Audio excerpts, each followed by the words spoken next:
In part 1, we looked at the styles of Kojo Ryu, Ryu and Shuri-Te, and their close connections to the martial arts of Fujian province in China. We discovered that the styles are the result of a gradual osmosis of techniques and methods from China over a long period of time, and as they have evolved, having become something uniquely Okinawan. I want to explore some of the lesser-known styles of martial arts in Okinawa. Outside of the more commonly seen karate styles, there are others which are still rather conservative and have, until recently, mostly avoided the spotlight.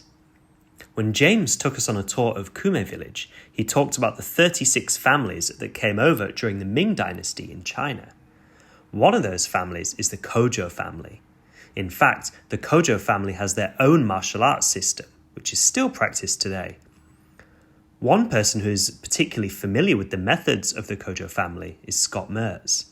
Scott has trained a range of Okinawan and Chinese martial arts, and as a US military service member has lived on the island a long time. I sat down with him to talk about the Kojo family, as well as his own art, Ryukyu, which he has recently published a book on.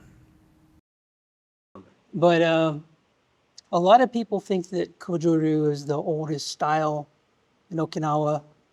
Yeah, I think it's a half-truth. Because while they were doing martial arts, probably longer than anybody else, the actual stylization for it didn't really come about until the 1900s. They were creating kata and stuff back in the 1800s, but as far as a style that had like a beginning and an end and a way to teach it, they didn't really start doing that until kind of late in the game, to be honest with you. So it's like there is historical roots to it, and there is old elements to it. But I mean, the kata were like 1850s, 1860s. And then they added in all the Shorin-Ryu stuff. So when the school actually opened, it was a lot of Shorin-Ryu in it. So it wasn't just their stuff. Oddly enough, I know people who actually knew him while he was teaching, and nobody knew that he was teaching his own thing. Everybody thought he was just one of Chibana's guys. They're like, oh yeah, he hangs out with Chibana. He teaches all that stuff. And so a lot of them just thought he was only Shorin-Ryu. And then you start talking, you're like, oh yeah, he had like Tenkan and Kukan, and they're like, what are those? It wasn't normal stuff. But they all, because he did a lot of Chibana's material, a lot of people assumed that he was part of the Chibana group. So it's kind of interesting how that whole thing evolved. But it was a lot of, they didn't really have a good set of basics. So the Shorin-Ryu really kind of covered a lot of that. So it's like covering like, you add in like the pinans and the nahanchis and stuff like that.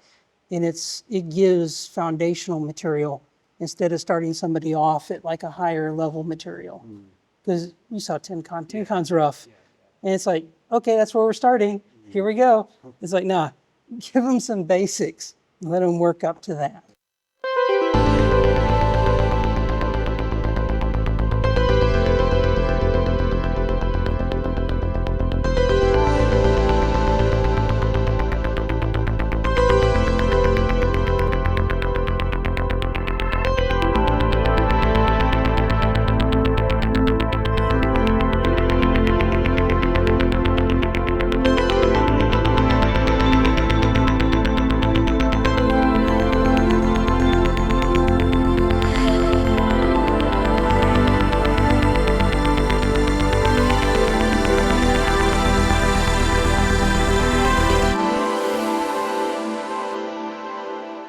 So if he went to China, he was studying at a military academy.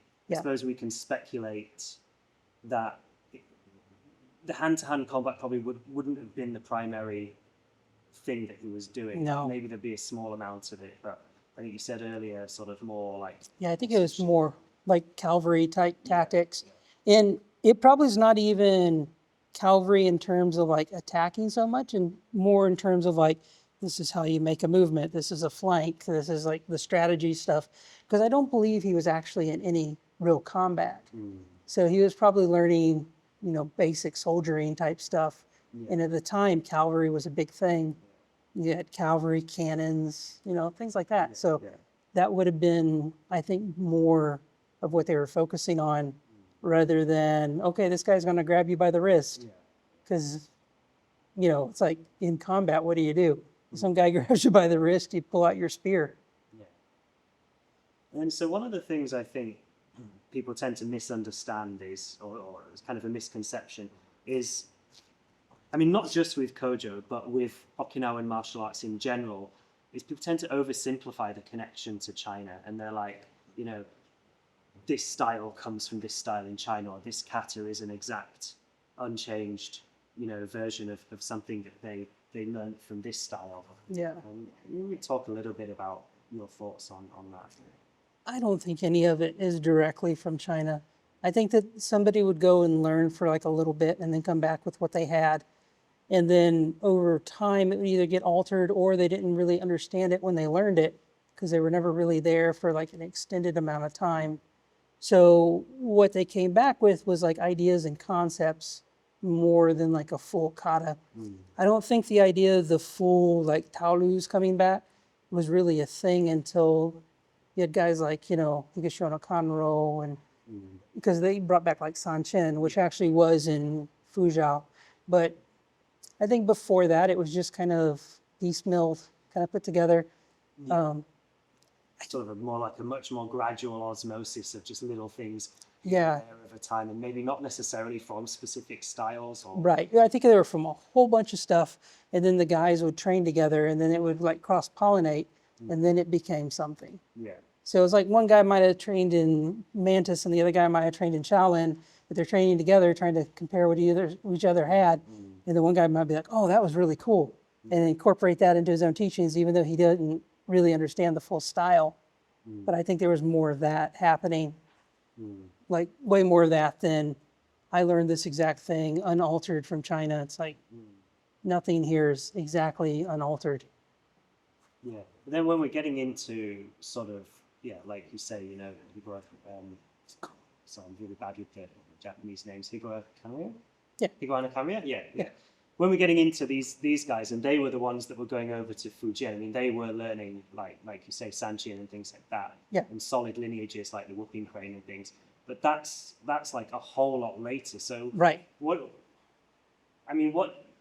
do you think the Okinawan martial arts were looking like before that period? Do you think Kojo Ryu is quite reflective of this sort of the I guess, Chinese, not pre-Chinese influence, but like the era? Do you know what I mean? Yeah, bringing everything back era. Yeah. I think it was a lot more of two-person drills and very, very simplistic. Like, this is a punch, this is a block, but like two-person style drills like that. I don't think it was extremely thought out. I don't even think that the Chinese medicine elements were really in it until later. Yeah. But I think it was very, very crude. Now, if you go back to the original writings about it, they said that it's called T originally. And it was like, it's all about self-defense. So it wasn't about style preservation or anything like that. It was usually like a father and they would teach their son. And it would usually stay within families. And sometimes they would have somebody who was really good and they would teach other people's kids. But it was never so stylized. It was very much like self-defense. Like, this guy's going to punch at your head. This is how you block it. And then I think that those basic type of crude movements became two-person drills, which ultimately led to kata. And then concepts were brought in from other people training in China. But I don't think that anything exactly like this is a pristine Chinese form was brought over. I think it was bits and pieces, and then they kind of compiled it together, and that's what became D. That definitely makes a lot more sense. Where did the Kojo Ryu forms actually come from then? So they primarily came from Issei Kojo and Kaho Kojo while they were living in China. So they were developed over there, but like I said, I still think they're like a hybrid, like Okinawan influenced, but Chinese influenced at the same time. So in my opinion, it's kind of a hybrid type thing. So you got a hybrid Okinawan and in Chinese, yeah. Just to sort of go back to give people context then, like, let's just explain who the Kojo family are, just for people that aren't familiar. Oh, yeah. So the Kojo family traced back to the Sai clan in China. They're from the Fuzhou area. Who knows how long they've been there? It's one of those names that goes back as far as I think records go. But yeah, they came over during the whole 1392 with the 36 families. They were actually the first family that came over, and they came over a little bit before 1392, but they've been here the whole time. In the 1600s, there was a Kojo Choko who actually went to Beijing and was at the military academy. He learned some type of military style, we'll call it, and then he also learned calendar making. So in terms of what he was actually taught and what he knew, nobody really seems to know because it's evolved so much. But it's like every person that would come in would add something a little bit more to it.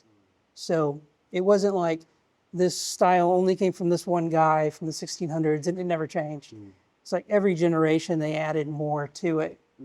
So it kind of picked up over time. And I said it wasn't really stylized to the point where they were teaching it to anybody until like the 1900s. Another particularly old art is known as Kishimoto-Di. Kishimoto-Di is typically associated with the royal guards who protected the tombs of the kings of the Ryukyu kingdom, and to this day is still relatively unknown to the larger karate community. At the Bugekan Dojo, brothers Higa Kiyohiro and Kiyotomo have begun to teach the art publicly since taking over from their father, the current head of the style, Higa Kiyohiko. So I just gave an introduction, saying that you're here studying the roots of Ryukyu martial arts and the connection to Chinese Kempo, Chinese fighting arts, and that you've come with some questions about the history of Shuri-Te. And he said he's happy to answer your questions. Oh, okay. Arigatou gozaimasu. So the first question is, I'd like to know about a brief introduction to their family's history. Like, I understand they were guards in the castle and things, but could they kind of elaborate on it? 父は比嘉清徳。この比嘉清徳先生は岸本素行先生から習っているわけさ、空手を。岸本 D って言ってね。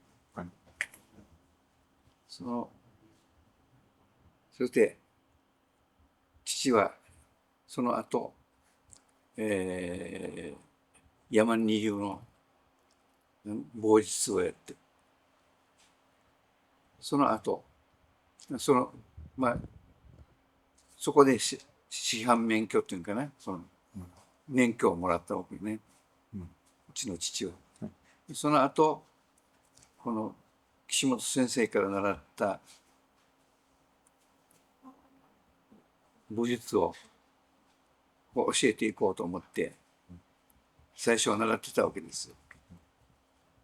で父はその後山二流の後には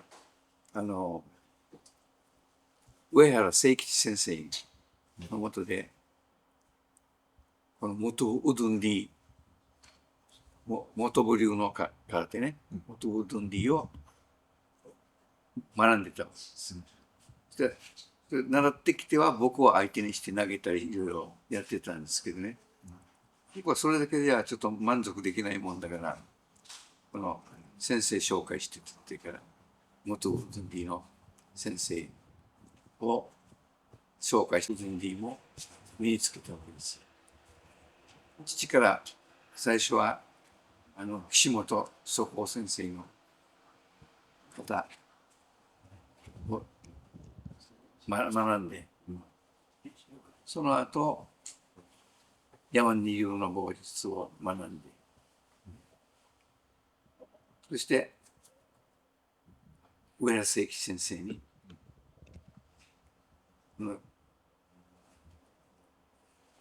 山二流の棒術を身につけて、山二流の先生からはもまだ若いから8段でいいだろうということで、口約束はしてもらってね。山根流の先生は知念。いや、上原誠吉先生。あ、上原さん。違うよ。あ、山根流の先生は知念正美。あ、山根流の先生は知念正美。知念正美。あ、知念正美。はい。そうね。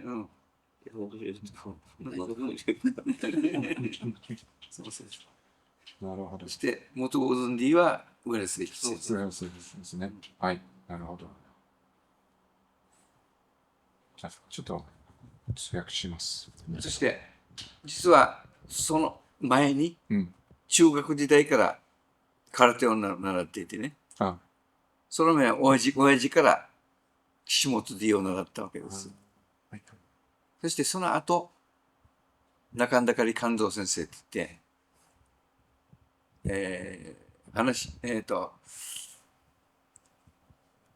中田狩勘三先生は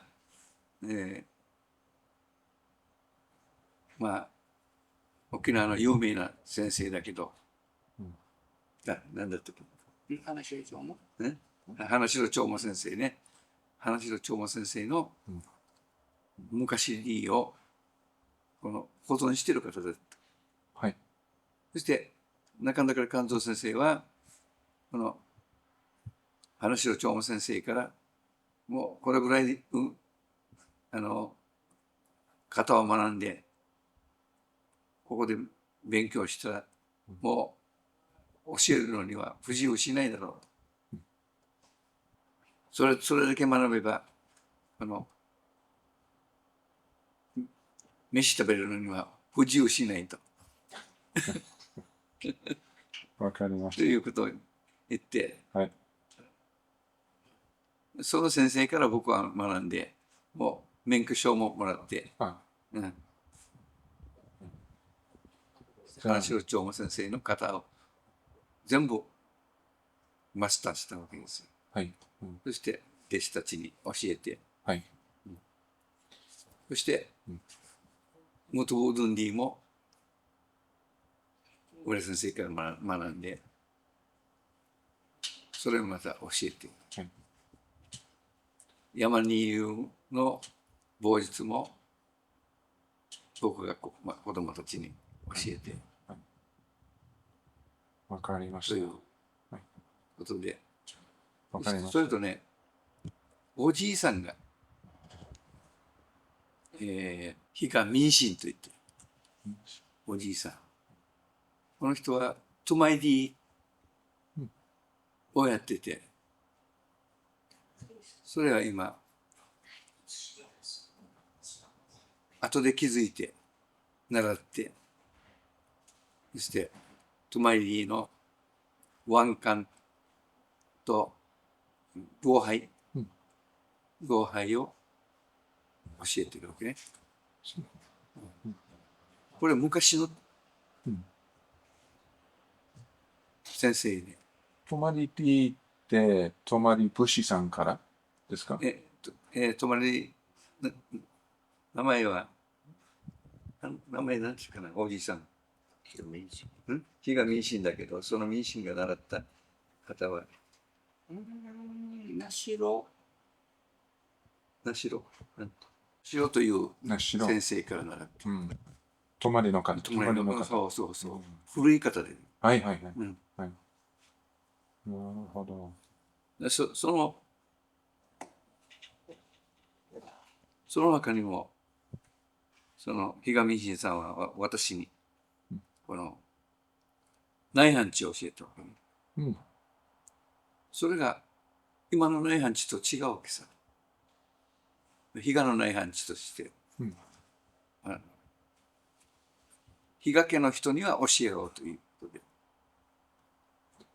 どのぐらい違いますか？例えばどんな違いがありますか？内反地。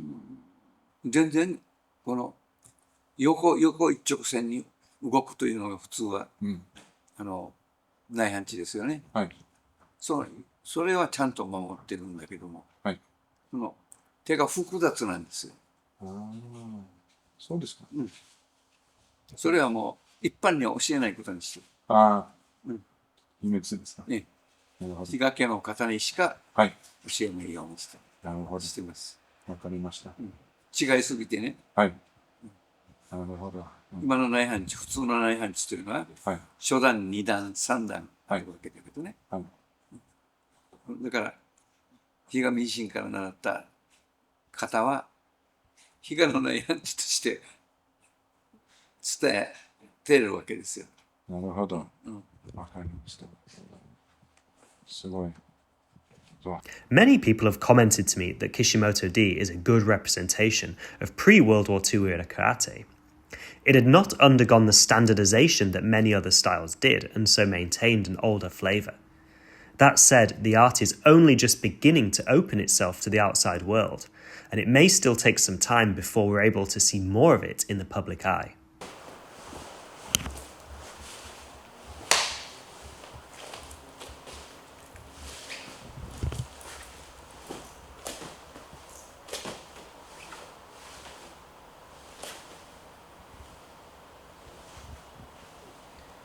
Arigatou gozaimasu.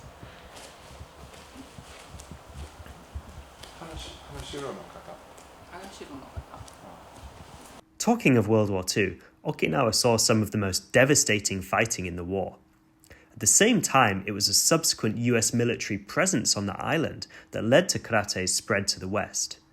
To learn a bit more, I met up with my friend Josh Summers, who runs the Okinawa Karate podcast, who gave me a tour of some of the famous sites associated with the war, as well as the continued US presence in Okinawa. Well, they always bite the second person. Haven't you heard that? You just got to stomp. Yeah, did the Hokama sensei tell you that? The first time I went on a tour. Australia. Okay. Yeah, just because the vibration, they sense the vibration. Yeah, and then they coil up to bite you. The Spiders, which I don't like. oh, spiders are pretty big here too, but they don't bother me as much. It's the habu that scare the bejesus. So many. This is where we're standing, essentially at this dot, and here's the river that's just behind us, right? So down the south here, over here is Kadena, the airfield, and then the north is Yomitan, leading up into Ona to the northern part of the island.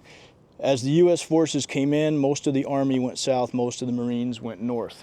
Now, at this point, the U.S. was ready for a hell of a war coming into Okinawa, like they had had with all of the other islands coming up. Yeah. There was virtually zero resistance right here. But even before coming and putting our boots on the ground, we had bombed the snot out of the island. And that's what this is talking about here, that there was basically not even a blade of grass remaining, because we thought we were going in like we did in Iwo Jima and other islands, and we were going to get massive resistance. That did not come until the U.S. troops headed south. Here's a picture of what it was like. Probably, I don't know if this would have been April 1st, 1945, or very close to it. So we're standing up on this hill, right? Now this would be down on the coast a little bit more. See this ridge here, and then the river leading up? I believe that's right there. And there's other photos, great photos you can find online that show the U.S. troops as they were coming in. Well, after we were already here, because there are photos. So that's why I wanted to bring you here, because this is where essentially it started in 1945, April 1st.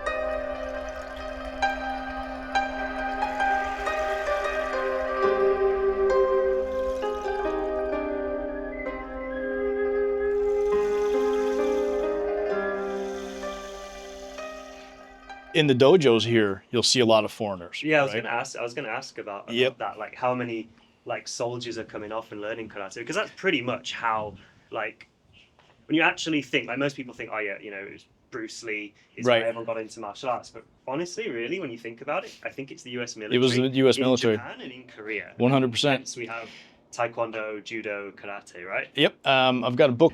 I've done projects like this with the Colonel in the Marine Corps, Jason Perry, very good friend of mine, 8th Dan in Shodan Ryu, and a great jiu-jitsu guy as well, and also Shodan in Judo. And we've talked a lot about the strange. I don't want to put a value on World War II on this. It's so weird to try to describe it. But if it was not for the war, those arts may not have spread like they did, right? There was judo in the United States prior to this, and it's very much like our wrestling that we like. But as far as Okinawa Karate, it was after the war. Where we're at right now is referred to as the sad cave. I had explained in the car over, and I'll do it again, about the happy cave. It's essentially connected to the other end of this, and there's a stream that runs through. We're not going to the happy cave because I'm deathly afraid of snakes, and you have to walk through a very narrow path with tall grass. But on the other end of this, the happy cave, during the war, civilians, local Okinawans, would hide inside these caves. Now, they had been told by the Japanese military that the Americans are coming. They're gonna rape you. They're gonna eat you. They're just death and destruction is coming. And when they would hide inside these caves, a lot of times they would have grenades with them, ready to commit suicide, mass group suicide. But the other end of this, known as the Happy Cave, there was upwards of, I think they said close to 1,000 locals hiding out inside the cave. And as the U.S. military came up and was yelling to get out, probably speaking English, right? Thankfully, inside at the other end, at the Happy Cave side, was two brothers by the last name of Higa, who had previously lived in Hawaii, understood and spoke English. Also probably understood a little bit more of the American mindset, saying, no, they're not going to do all these horrific things if we come out and we surrender. So they did, and everybody in that cave lived. Unfortunately, at the other end, which is where we're at now, known as the Sad Cave, was not the case. They did not come out, didn't understand the instructions. I have no idea, but unfortunately, there was, I think, 80-some people inside that committed mass suicide. Not everyone had died. Some of them did come out or eventually surrendered, but the worst story about this is it was heavily children that had died. I think 60% of them were children. And you have back here these cranes, and I can't remember the name of the cranes. I'll have to look it up and give it to you. There's a term that they use, the 1,000 cranes. You'll see these at a lot of monuments. Not only when people have passed. Right? Yes, exactly. Yeah. But you'll see them also when someone's ill. People will kind of fold the origami cranes and then present them to someone that's maybe in the hospital or something like that. So it's not only after someone has passed, or not only at a memorial like Hiroshima or something like this here. But unfortunately, a few years ago, there was actually some local Okinawan boys that came in and destroyed these, and it was in the news, and they caught them, and then locals and Americans got together and folded a bunch more of these. And obviously there's a sign that says don't go inside, and we're not. So you can kind of like look around here at this. I don't know how much it would have changed since the war, but a great place to go in and hide, I guess, if that's your only option, right? But imagine you got bombs and you've got rifle fire all around you, and then someone's barking orders. You don't know what they're saying. You've been told by the Japanese forces that they're going to kill you.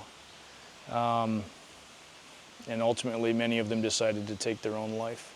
So if you look at the details of this, I don't know how well this will come out on your camera, but if you look at the details of this monument and the skulls, and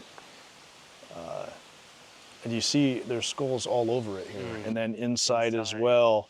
And back, where is it at? There's, I think it's as we're walking up the steps, there's a mother. It's her mother and child holding her child in her arms, and she's like got her arm out like pleading. Yeah.